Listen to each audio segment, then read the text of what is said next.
good. Okay, Jai, here we are, and it's recording. So, right. So today we are going to talk about the 5 sheaths, or the 5 coverings. Or koshas, Yeah, Mataji. Or sheath. koshas, as they say. Yeah, means covering. Mm. The Sanskrit word is kosha. Yeah. Yeah. Which is referring to a covering of the Atman. Now, the Atman is not a particularly, physical, it's not a physical entity, it's a spiritual entity. Right. But still, the energy of the Atman creates, manifests Yes. a number of concentric bodies. Okay. But Mataji, what's really interesting is the first thing I'd like to sort of your opinion on is, should we see it as it's sometimes depicted, which is 5 sheaths surrounding this central Atman? Do you feel that is the best way?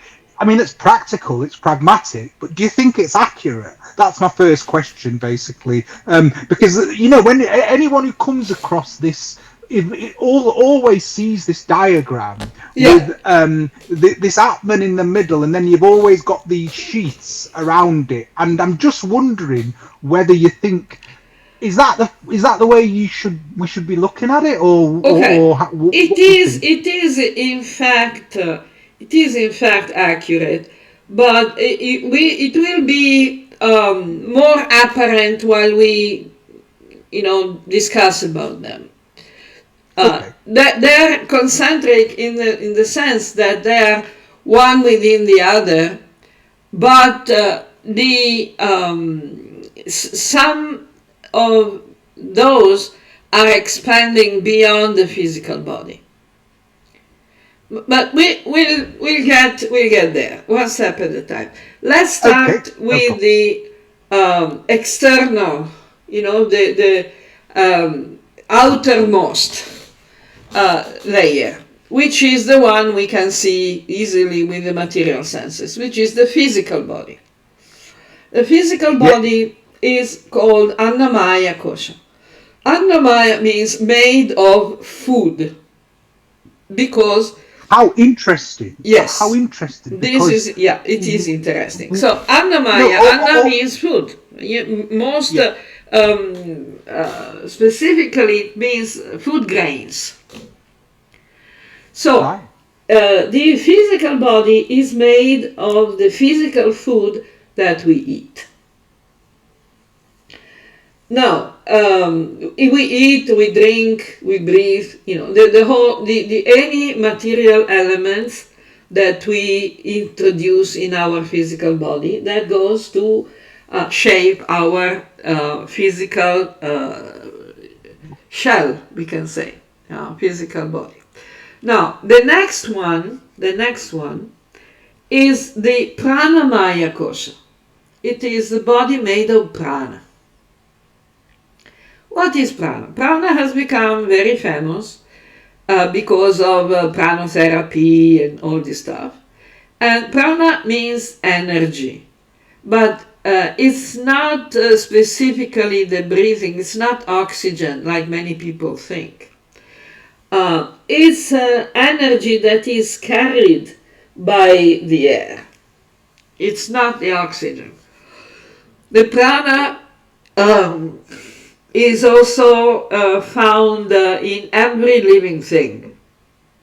Now, I don't know if you heard about the Kirlian camera. Yeah, absolutely, because, being the so-called conspiracy theorist that I am, you sometimes come across these Kirlian photographs that a Russian scientist discovered, and there's been all sorts of debate and controversy about its authenticity. Well, it's not so much controversial, because it has been done. It can be repeated. So the experiment Okay. has been repeated so many times, so it's scientific. The controversial means that some people cannot accept the idea, but that's a different thing. But it's a fact. So, in scientific, I mean, in techno language, it's a biomagnetic field. So what are you seeing when you Yeah, see these Kirlian photographs with a yeah. layering covering the hands? What is that layer you're seeing? Is that It's the a pranamaya biomagnetic kosha? field. Now, even the mainstream academic science, has accepted that there is a biomagnetic field that can be photographed with the appropriate devices. If you take a normal photo with a normal camera, you cannot see the biomagnetic field. But the magnetic field is real. And I mean, yes, yeah, even mainstream science has acknowledged that exactly, now, exactly. So it's that not we are so surrounded by a controversial magnetic anymore. field. Yeah. No. It maybe was controversial at the beginning of the century when medical doctors still recommended the patients to smoke as many cigarettes as possible because that was purifying the air in the lungs. Yeah, don't go there, but yes, carry on. Yeah. Yeah. And they had no idea what vitamins were. You know, and roughage, they thought it was garbage. So Yeah, moving refine. swiftly on. Yeah, okay, let's close that door. Yeah, let's go on. So basically, the prana is energy. Is this biomagnetic field, biomagnetic energy, which is also moving in currents. So this electromagnetic energy is coming from the universe as well, from the sun. Like we have the solar storms and the geomagnetic energy, and living entities are emitting a biomagnetic electrical field, which is, only present as long as a living entity is living. Because after it's not living anymore, after it dies, the biomagnetic field is gone. So the prana Yes. is not exactly the soul. The No. problem, yeah, some people confuse the prana with the soul All because right. of the Abrahamic idea, in which the Abrahamic, especially the Jewish, the Semitic, the Jewish idea of ruach is actually the prana, but it is mistaken for the soul.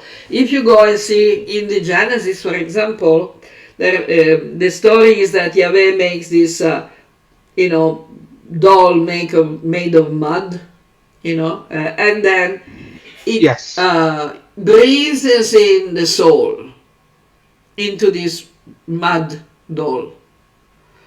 And this soul is called ruach, which means breathing, life air.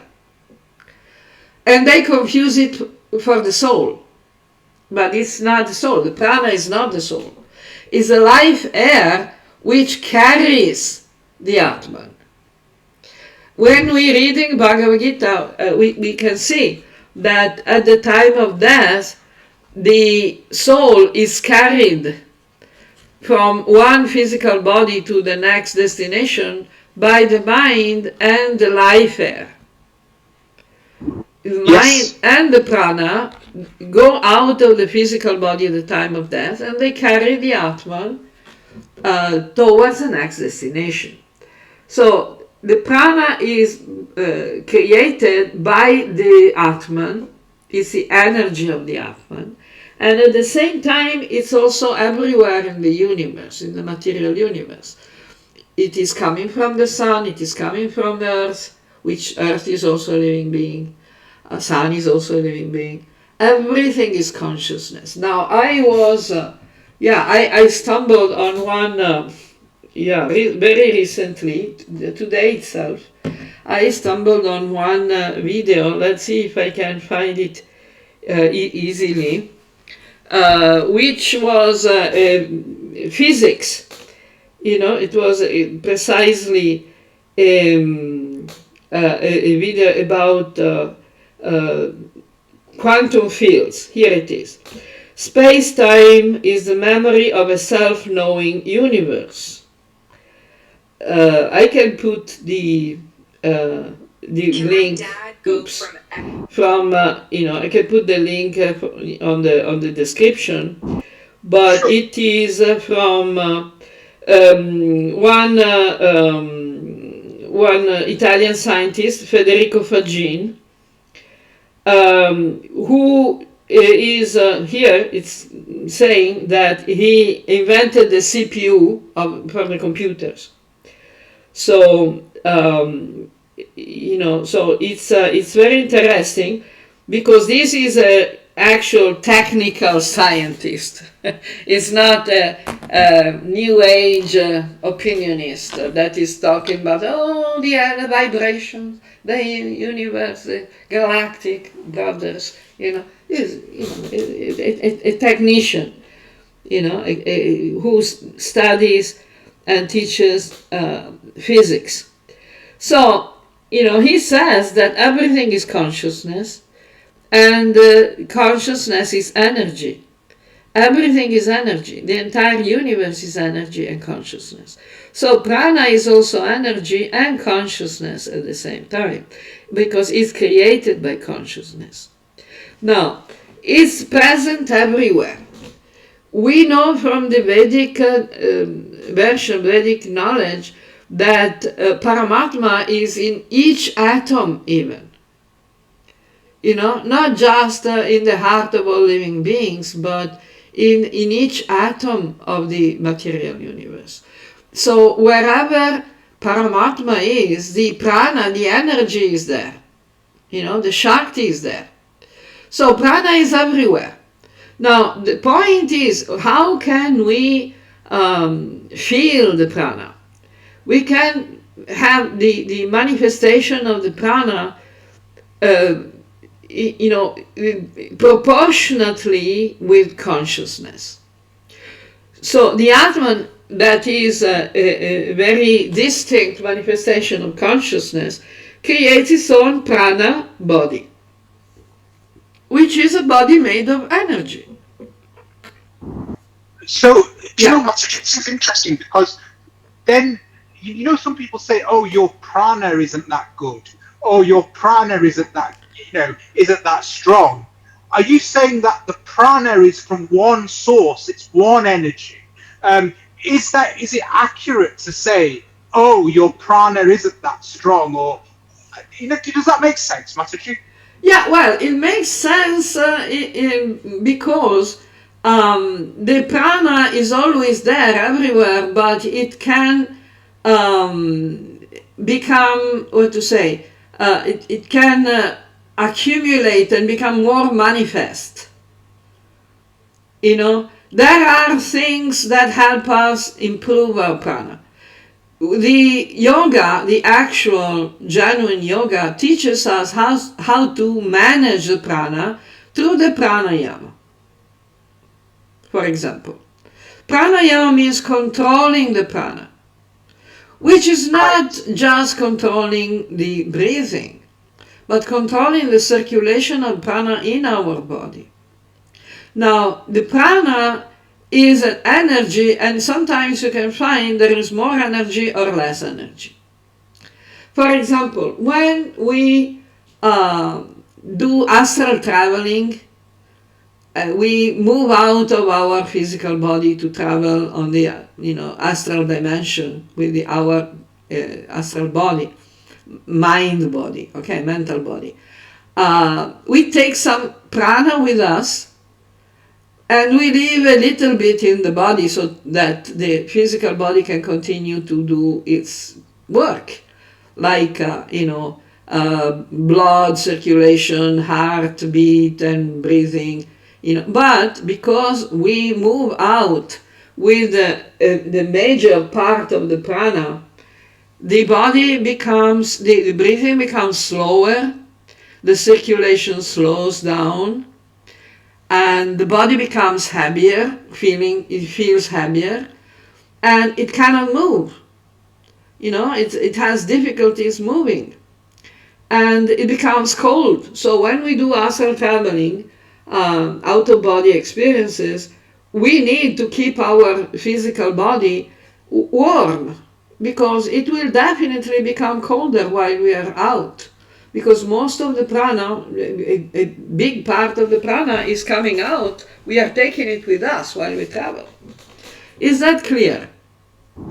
It's absolutely fascinating. And just as it happens, I had someone who told me that when they had astrally travelled, they could see that people in the room were with their physical body, and those people commented that that person had gone ice cold and clammy. Yeah. So it actually ties in very, very nicely Yeah. with what you've just said. It's a fact, yes. Yeah, it's a fact.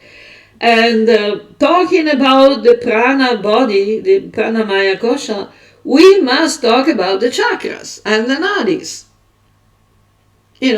Which are. But before you get to Yeah. that, is when you astrally travel, is that body that people use when they astrally travel that's connected to the silver cord? Yeah. Is that the pranamaya body that they're seeing, that layer, that kosha? Is that some is of that it? the, Some of it. right, But the main one are the next koshas that we are going to talk right. about them. Okay. The pranamaya kosha is practically the pranic body made of energy, which is not, particularly contained. In fact, as I was mentioning, sometimes when you have a very strong energy, very, clear energy, very strong, this pranamaya kosha can extend even 3 to 6 feet outside your physical body. Right. So some of the Kirlian photographs show that. Yes. It extends outside the physical form. Yes. And especially in human beings, the more conscious they are, the more their energy consciousness is active and strong, the farther it can reach outside the physical body. Sometimes you can feel that, for example, when you are on a crowded bus in the middle of a crowd, you can feel pressed even if nobody's touching you. And some yogis, they isolate themselves not to avoid mixing up their own prana with the prana of other people. Like, for example, I remember, I don't know if you heard about Deora Baba. I haven't, Master. Yeah, Deora Baba, actually I met him in, I think, 89, if I remember correctly, yeah. There was a Mahapurna Kumbh Mela in Prayag, Allahabad, and Deora Baba was a very special yogi because he was recognized by the government with documents attesting that he was over 250 years old. Oh yes, I've heard about this. You heard about it? Yeah, Deora Baba, famous. I've heard. I've only heard it in headlines. Indian holy man claims he's like 250 years old. Yeah, something like that. But over that, I don't remember exactly how many. But in any case, so he had documents, and the Indian government was taking him so seriously that in the Kumbh Mela camp, I don't know if you've seen, even photos of the Kumbh Mela, videos of the Kumbh Mela. Yes, people are all, piled up together, All the camps are just squeezed to each other. They're just, the crowd is incredible. And this guy, the Deora Baba had a huge camp all to himself, completely empty. fenced around. I think it was maybe a couple of acres at least. Only for himself. And there were soldiers guarding the fence, so that it's not that anybody could come in and whatever. So we were allowed in for a visit, for a darshan, and this Baba was actually living on a stilt hut. It was more than 3 or 4 meters up above the ground. That much attention he was putting not to let his prana, pranamaya kosha be touched by anyone. That's fascinating, Mataji. So that's how important the pranamaya kosha is for our physical health and longevity and whatever. It's not something to be taken lightly. And indeed, and you mentioned on that note, you mentioned the nadis and you mentioned the chakras. Yes. In relation to the pranamaya. So I'd love to know about the connection there. Yes. Okay, we are getting there. Now, the chakras, we have to be careful because sometimes people say chakras in the French way, but that's bogus. They're chakras. Okay, so the chakras are like sockets in an electric circuit. In an electric system, you have points where your device can plug into the system. Now, the chakras are points of contact that connect the physical body with the pranic body and with the mental body. So you can actually get in and get out from the chakras. Yourself, the mind, the Atman with the mind usually gets out from a chakra. It is like, for example, at the time of death, the Atman is carried by the mind and the prana, and they get out from one of the chakras. The yogis who have developed a higher consciousness come out from the crown chakra, which is at the top of the head. So these are like escape hatches, Matthew. They are, what to say, they're not escape hatches, they're hatches, So you can put stuff in, you can put stuff out, you can get out, you can absorb, you can emanate energy, you don't need to go out. No, do you know why? Because the popular conception of chakras is the energy centers, but what isn't well known, they don't explain, right? Yeah. What every single quote unquote guru or quote unquote sort of says they're energy centers, but what isn't known is what how they work exactly. Well, what you just said now is like. And another weird thing that many people say, and it's total garbage, is they say you need to align the chakras, and you need to balance the chakras, which is the number of times garbage. If I had a penny for the number of times I've heard that, exactly, you'd be rich. Yeah. we can go on a cruise. Yeah. No. That's not happening, because the chakras are always aligned, because they're along the susumna. If they were not aligned, our spine would be in pieces, one here and one there. But as long as our spine is aligned, in one straight line, the chakras are there. They're not going to move out. You cannot move the chakras. The chakras are there. They cannot be moved around. So they're always aligned. Okay? And balance, it's you cannot balance the chakras, because they're already there. If the chakras are not working, you will not be alive.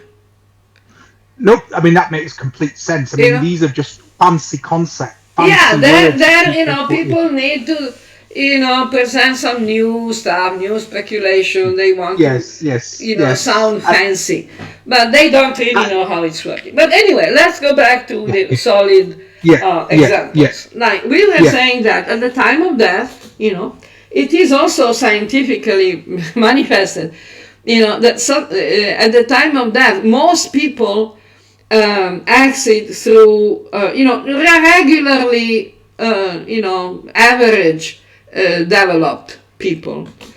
They usually get out from the Vishuddha chakra or the Agya chakra, which means the eyes, people roll their eyes, or the mouth or the nose. They just go out.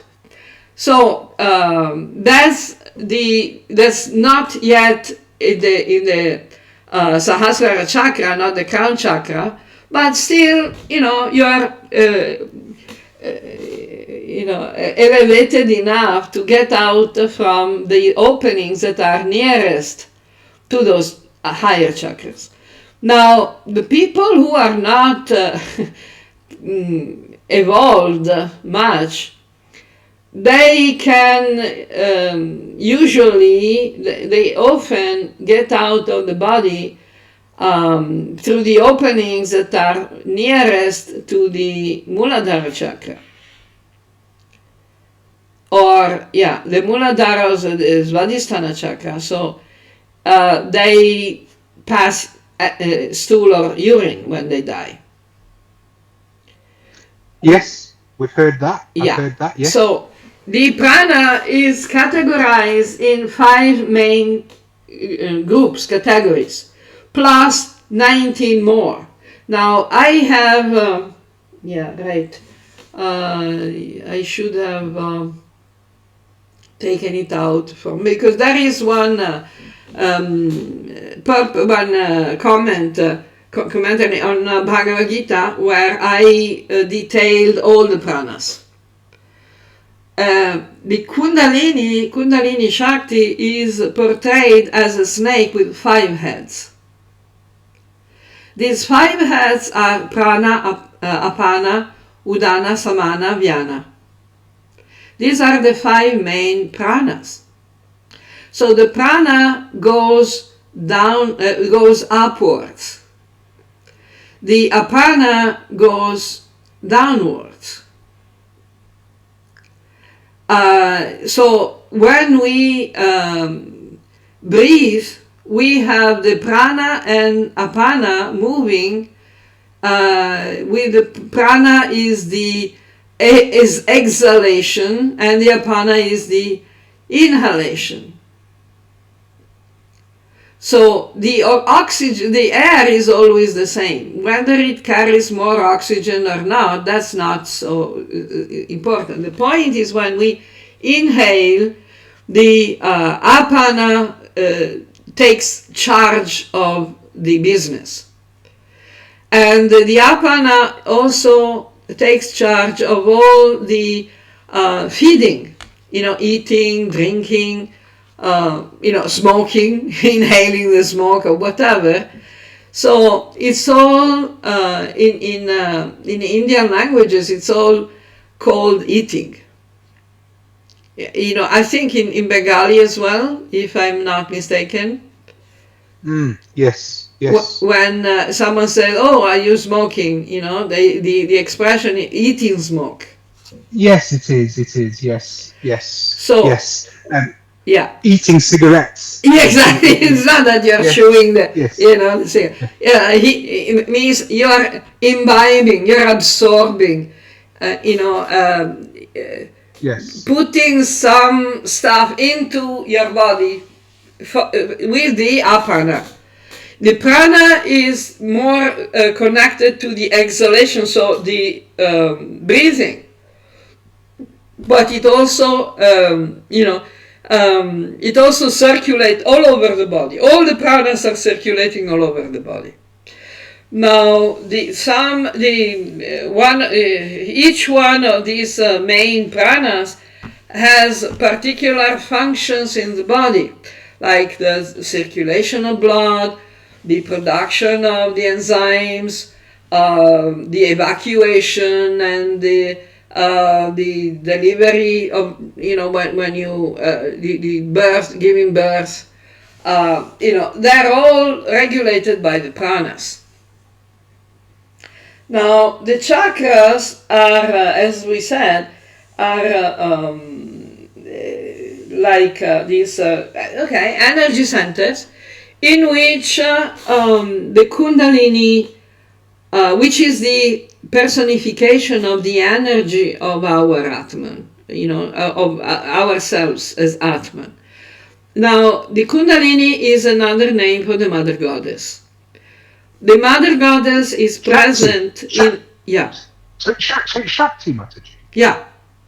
Adi Shakti, yeah. That's Shakti. So what you're saying is that what kundalini is you said the personification of the mother goddess, isn't it? It's energy. Shakti, mother goddess is Shakti. So anything that is Shakti, energy, is the mother goddess. We are also parts of Shakti. We are the children of the mother. So what happens is that the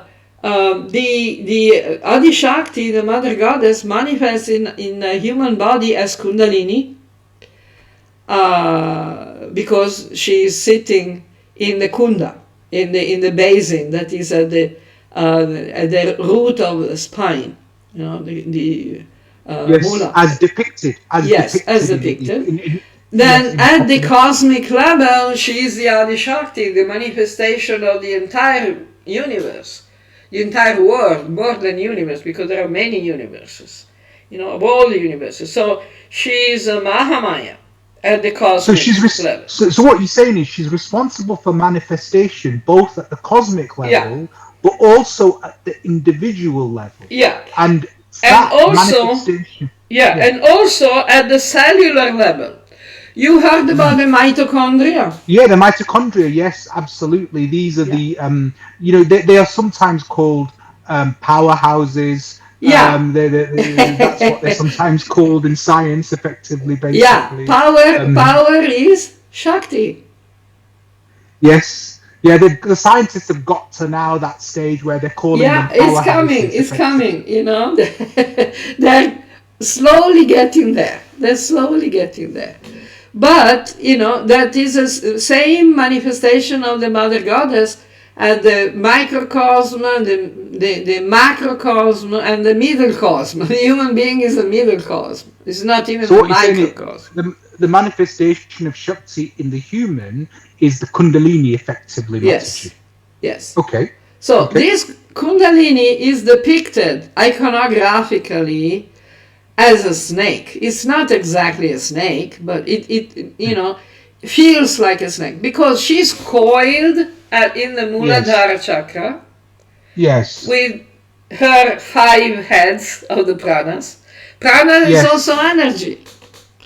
So what's interesting is people talk about raising the pranas, raising you see that people saying raise your prana, lift your prana. What does that mean, Mataji? It means exactly what we are talking about now, that the Kundalini in a dormant state is sleeping in the kunda at the base of the Muladhara chakra. Now when the Kundalini, we are sitting with the Kundalini, we are in the lap of Mother Kundalini, basically speaking. Our consciousness, is there. Our consciousness and the Kundalini is one and the same, basically. Because we are like the children. We are always in the lap of the mother. So what happens when our consciousness is very basic? We usually reside in the Muladhara chakra, which is the level of consciousness that is identified as a basic survival instinct, like eating and pooping. Now, which is the basic survival. You see the babies in newborns, they don't do anything more than that. And that is something that keeps the energy moving. The main prana manifestation comes into the body through the food, the milk, and goes out. It pushes the waste out in the form of poop. So you've got the baby at the level of the and a lot of adults, unfortunately, still at the level of that sort of baseline chakra, effectively, Mataji. Is that right? Yeah. Now, when we evolve a little bit, our consciousness rises to the Svadhisthana chakra. The Svadhisthana chakra is, like we mentioned when I was talking with Dan about this, it's about 4 fingers below the navel.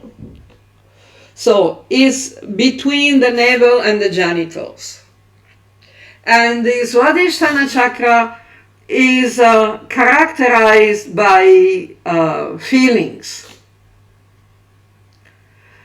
While the Muladhara chakra is blind survival, the Svadhisthana is about feelings, emotions, pleasure, fear, desire, all the emotions. So when someone goes a little bit beyond the pure survival, they also have feelings. Now, if our consciousness is more focused on feelings than on survival, it means we have risen a little bit above the Muladhara, and we have established ourselves in the Svadhisthana chakra. It doesn't mean we are not in the Muladhara anymore. It's like, just imagine a serpent that is coiled. It's not leaving the ground. It's just raising the head.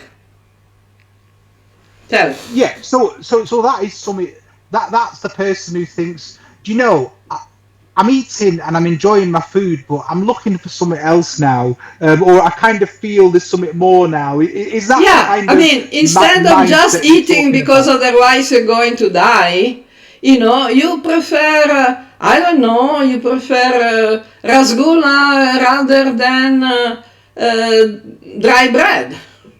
Right. So that's still pretty low then, Mataji. Yeah, that's still basic. You're not very evolved. Yeah. No. But we still have 5 more chakras to go. So. No, absolutely. Next, when we continue to rise, when we elevate our consciousness even further, we come to the Manipura chakra, which is the solar plexus. Right, okay. The solar plexus is characterized by the energy of self-affirmation, self-identity, the feeling of the self. You try to understand who you are and what you are. Beyond just, the blind looking for, searching for pleasure, staying, clinging to survival, you start to question yourself, what I am, who I am, what I'm supposed to do. It's called solar plexus because it has the energy of Surya, which is we can say the masculine energy in the yin-yang system. Okay. So, when we are focusing on this chakra, we become, more concerned with the sense of self and identity.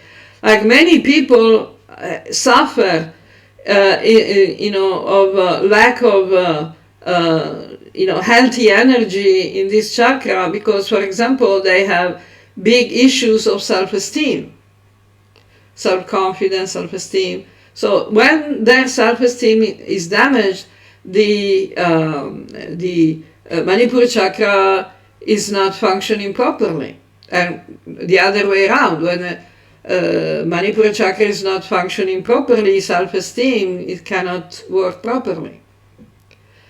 So it's a matter of consciousness. We can not activate, but empower the chakras by focusing our consciousness on, on a rising movement through the chakras, in our personal journey of progress and evolution.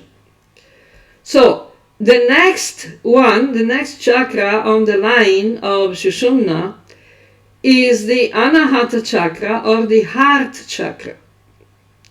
So when you find that people have overcome their problems of lack of self-esteem, or subconscious problems, all these self and identity problems, they become able to love, to have good sentiments towards oneself and towards others and towards the world. That's why it's called the heart chakra. It is not inside the heart, because the heart is slightly on the left, physically speaking, but the Anahata chakra is in the middle. It's not in the left. It's along the spine. So Yes. the Anahata chakra is the place where there is no noise. Anahata means not noisy. So it's a place of peace and quiet, because we are not fighting for our identity, or the obsession for pleasure and feelings, or the fear for survival. So we can actually feel the peace and start to feel some happiness. Before the Anahata chakra, we cannot feel real happiness, because we are distracted by so many other problems. But So Mataji, you're talking now. This snake is rising, so to yes. speak. Now, so I'm listening to this, and this is really, really interesting. And I'm thinking to myself, okay, so I'm sitting here in 21st century Europe, and I'm thinking to myself, Mataji, how do, because if you go on the internet now, Mataji, you'll come across a million people claiming to sort of help you align your chakras or whatever. Yeah. Now, so my point is, practically, Mataji, there's a viewpoint, particularly amongst certain people, that says there's more than one way. Forgive me for sounding cruel. There's more than one way to skin a cat. So what they say Yeah, is, poor cats. so my point is there more than one? Is there more than one way to raise your chakra? Can you unknowingly raise your chakra without intending to do so, or is it always an active process? Okay, no. So you know what I'm saying, Yeah. Mataji, is if I go to the Yeah. gym, if I do my sadhana, if I read the Bhagavad Gita, if I'm a good person, if I'm, if I'm looking after myself, if I'm keeping my weight steady, if I'm praying to Shri Krishna, what I'm saying is I'm not actively thinking, oh, I'm raising my chakras, but could I be doing it? Yeah, Is there you more than could one be way to doing do it? it. You could be doing it because you're purifying your consciousness. Yes, that's what I And wanted the to ask you. That's what I chakras wanted to are ask you. all about consciousness. You cannot, align the chakras, as we said before. You cannot empower the chakras from the outside. You can give some energy to the general body, and if you focus on one chakra, you can give some energy to one chakra. But if your consciousness is not sitting there, it's like you're pouring water without a bucket being there. Correct. I totally get that. I Yeah. totally get that. Because, you know, in previous videos, you've talked about, there's a really good video we did about Atman realization Yeah. and the process behind it. And my point, Mataji, is that if you act in a process of Atman realization, can that go with, is that linked with the raising your chakras Of without course. actually thinking I'm raising my chakras? You know Yeah. what I mean? Of course. Of course. You know, the practice of yoga, Kundalini yoga, just means that you're aware that Kundalini is there. You know, but the Yes. principles of yoga are the same. Yama, niyama, asana, pranayama, pratyahara, dharana, dhyana, samadhi. It's not that you have to do something specific, you know, different. So, you know, when I'm at the level, when someone's at the level of the anahita chakra, what are they thinking, Mataji? How might that be different from the last chakra you talked about, basically? Yeah, well, you know, it's more than a feeling. The Anahata chakra, the heart chakra, is the place where you are actually, where, you know, the natural seat of the Atman. When we say the Atman is in the heart, the Paramatma is in the heart, you know, because that is a place of consciousness which is positive consciousness. It is open-minded consciousness that goes with a positive feeling towards the other, the outside, towards ourselves and towards the others. That is what we mean by love. You know, many people get confused when you speak about love because they say, oh, I love horror movies, I love sushi, I love, I don't know, high heels, these are the three examples that, you know, usually come to my mind of aberrant ideas about love, because that's not love. Love is an attitude. It's not a feeling, you know, because you can feel, but, you know, the feeling is more on the Swadhisthana chakra. You feel happy, you feel scared, you feel lusty, you feel whatever, you know. But love is beyond the feelings. Is an attitude, is a way of seeing the world, is a way of interacting with the world, which includes yourself. So when you have, found, when you have been sitting in the Anahata chakra, in the heart chakra, your entire view of of reality changes. You become benevolent. You know, you become equally minded, you know, towards all beings because you have love. You love yourself and therefore you can love others. You can love God, you can love the world, you can love life, you can, you know, which is not just having feelings, because feelings come from duality, you know, like or dislike. You're talking more about someone who has a passion for what they do, effectively, Mataji. Not really, because passion means also duality. Right, yes. You know, passion is like more of a feeling, more of an energy, which is, you know, going between the two chakras of the, the feelings and the self-affirmation. But the level of the heart is not exactly passion, because you don't want anything for yourself. You're okay, you're already happy. You know, you're already full because the happiness is already there. You know, you don't need anything from anyone. You know, you are not, when you are passionate about your work, it's because you want something from your work.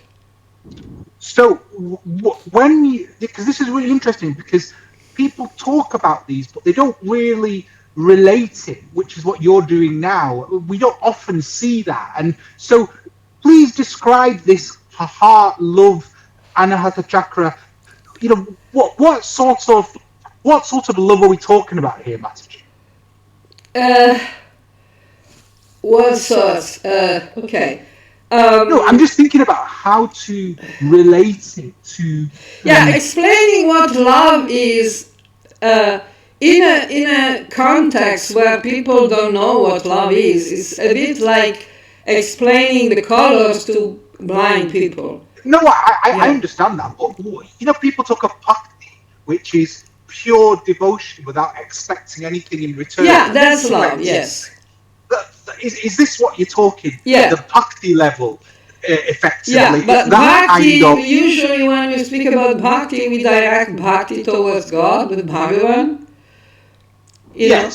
But in Yes. general, the Anahata chakra, yes, Vishnu is sitting, Paramatma is sitting in the heart, of course, you know. But then we have this energy, this type of energy. Our energy takes this vibrational frequency of love that is a positive energy, which is not sentimental devotion, is not attachment, is not religious bigotry. Yes. It is not passion. It is not lust. It is not the desire to get something. It's benevolence. It's like the Yes. Buddhists call Maitri. Yes. No. No. I mean, it makes sense that this is without any personal expectation. Exactly. Yeah. Effectively. Yes. Which So it's which actually. is when this love is directed to God, it actually works. Yeah. Yes.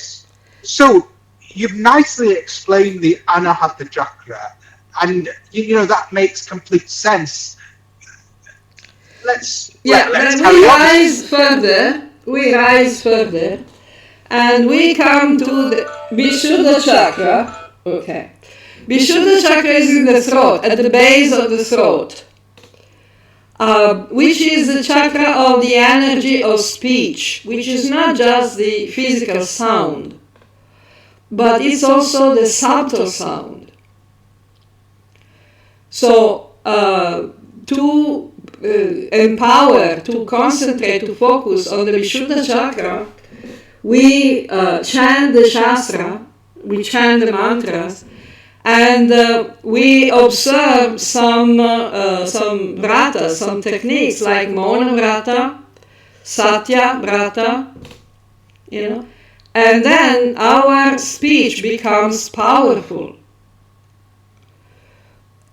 We know that the sound has power that is even more than the light power.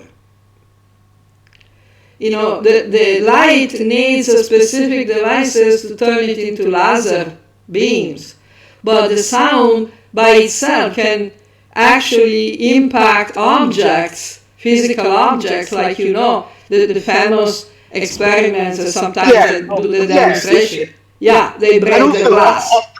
opera singers Exactly, breaking the glass. Yeah. So the sound is the first manifestation of the material world. Everything comes from sound, and the material sound comes from the subtle sound, the sukshma sabda, and the subtle sound comes from the shabda brahman,